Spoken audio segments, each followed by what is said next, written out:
Hey, good morning. Welcome to the Daily Dose. It's Monday, and today I just want to talk about the topic of prayer for a few moments. If you remember earlier in James chapter 5, the question was, if there's anyone that is sick among you, then call the elders of the church and have them pray over that individual. And the prayer of faith will bring healing to their body. Now, what is prayer? Well, prayer in its simplest form is communication with God. It's back and forth communication. It requires us using and directing our thoughts, our words, the posture and position of our heart directed toward God, and also using our ears to listen, our soul, our spirit, to take in the very presence of God.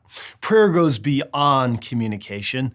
It's actual communion with Almighty God. And you and I have the unique privilege that throughout our day and on any given day or situation or circumstance, just to commune with God. Now, here's the reality.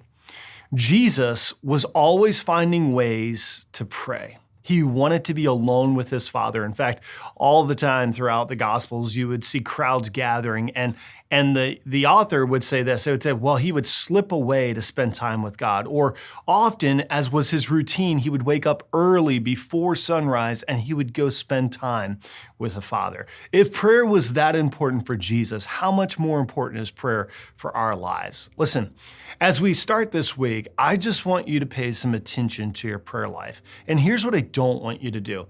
I don't want you to beat yourself up for how much you pray. It's not the quantity of our prayer life, it's the quality. It's opening our hearts and our ears and our mind. Communion isn't something you turn off and on. Communion with God, you commune with God. Think of a river, you're flowing in His presence. You're trying to be alert and aware at all times, in all places, of what God is saying or what you can say to Him. So I want to challenge you this week. The metaphor, the image I get is sort of like when you're on a canoe or you're like whitewater rafting, you're going through life, right? And there's all these different twists and turns and rapids ahead, and you don't know what's there, but you know who's there.